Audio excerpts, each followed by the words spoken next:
Tonight is Friday night. It's about 9:07. It's 43 degrees in my shed. Started it out, it was about 22 degrees in my little workspace here with our Honda RUCKUS rebuild and of course the famous Repsol Hemi. I think I said that right.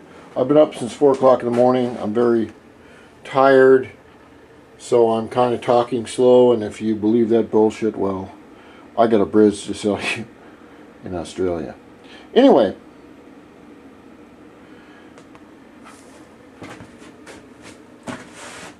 we've got the crankshaft here and the piston. We're going to put it in a cylinder.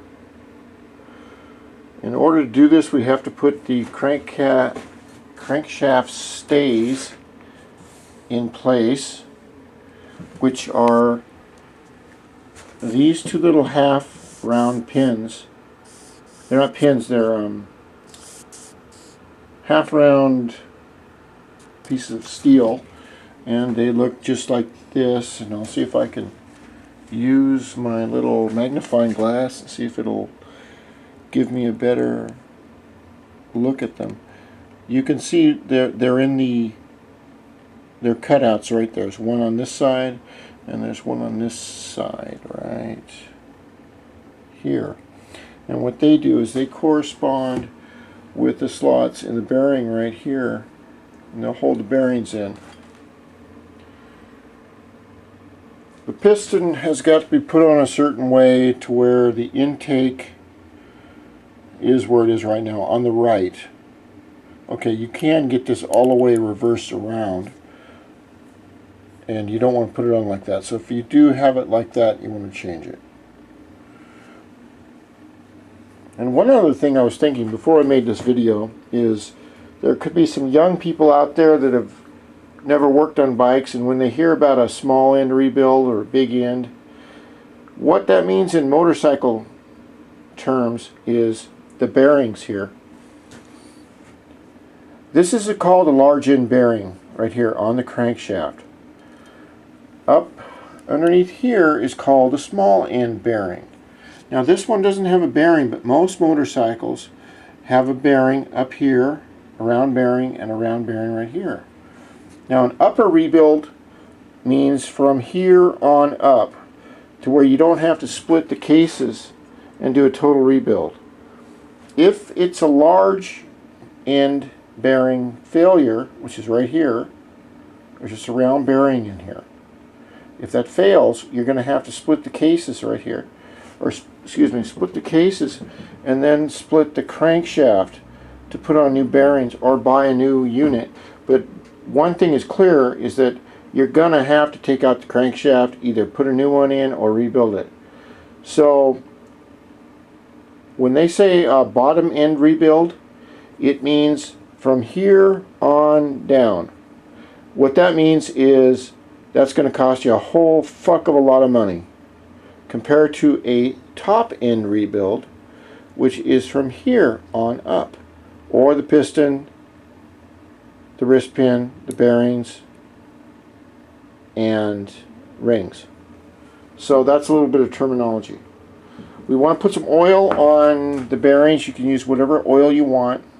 Usually the best thing to do is use the kind of oil you're going to use in the crankcase, which is going to fit right in here. Now since I'm a rebel, I'm not going to quite do that.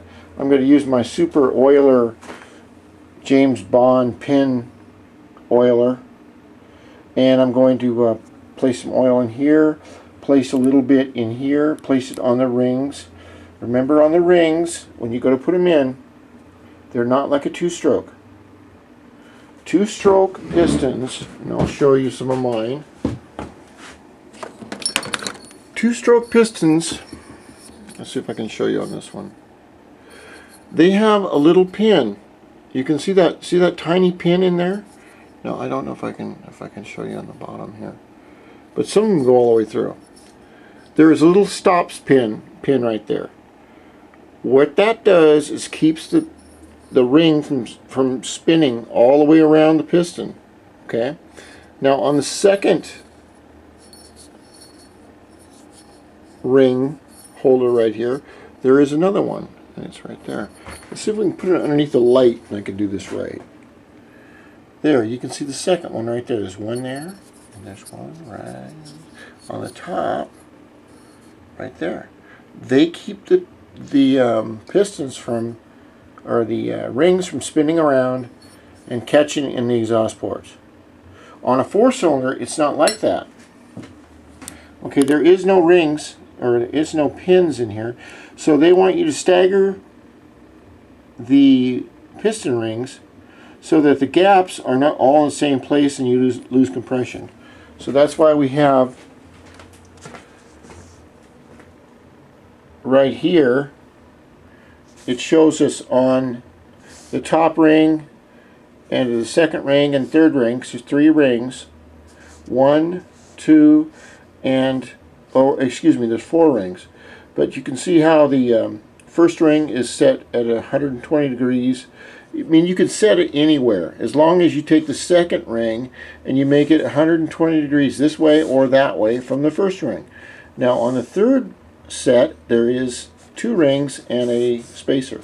So you can see where the ring gap is right here, and it doesn't match any of the top 2. And then on the bottom one, you can see where the ring gap is over that way. So basically, you just want to space them out so they're not, there's no openings for the flow of the compression charge to go down past the pistons. Past the pistons, Jesus, what the fuck am I saying? Anyway, I'm having a great Friday night. I really am for an old man. So we put in the piston little thingies right there, yeah, and next video.